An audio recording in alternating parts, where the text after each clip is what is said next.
So here's Brucey. Car noise in the background, guys.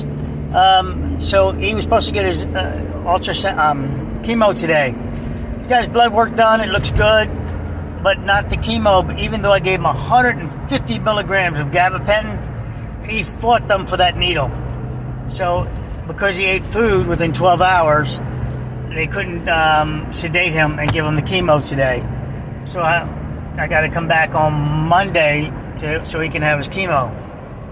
Now, he was quite aggressive in there. He was running his nose against the cage for them trying to get out.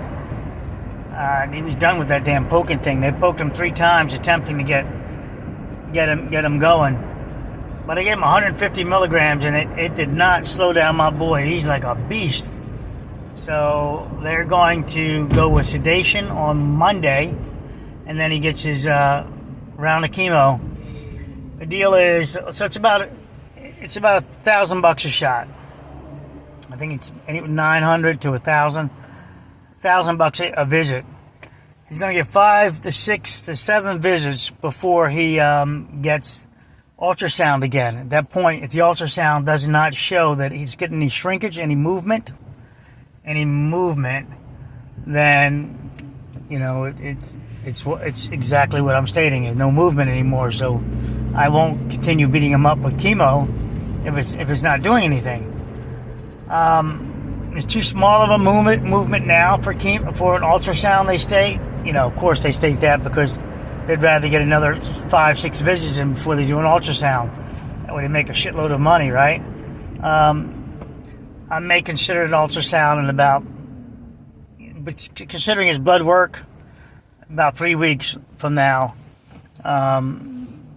He had the one that had a great result, and then today would be the first one of the one protocol they're calling, the real chemo, if you will. The other is a pre-chemo thing, like it's they introduce E. coli, and that changes your numbers and says, yeah, if you respond to that, more than likely it's cancer.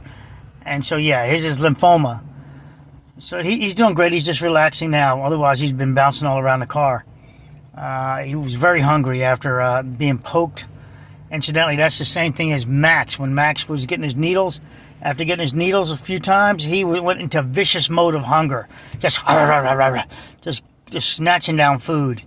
And they poked him 3 times. And so it must be something kind of, instinctual to get hungry real quick after being beat up with somebody poking at you. So I love you guys. Thanks for all your support and help. And we're gonna hang in there.